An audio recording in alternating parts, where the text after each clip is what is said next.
তো হ্যালো বন্ধুরা, দেখে নাও দুপুরবেলার মেনু হচ্ছে এখানে তেলাপিয়া মাছ দিয়ে আলু দিয়ে পেঁপে দিয়ে ঝোল করেছি পাতলা করে। এখানে হচ্ছে কুমড়োর টক, কুমড়ো দিয়ে টক করেছি তেঁতুল দিয়ে।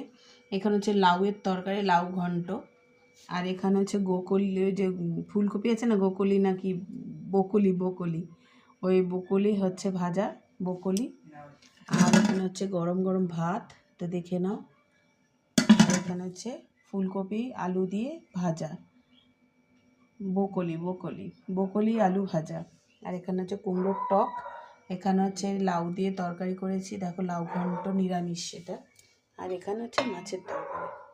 তো এটাই আমাদের আজকে দুপুরবেলার মেনু। তো ভালো লাগলে অবশ্যই কমেন্ট করে দিও একটা, ঠিক আছে? অনেক দিন পর খাবার কি কি রান্না করেছি তাই তোমাদেরকে একটু শেয়ার করলাম। তো চলো, টাটা।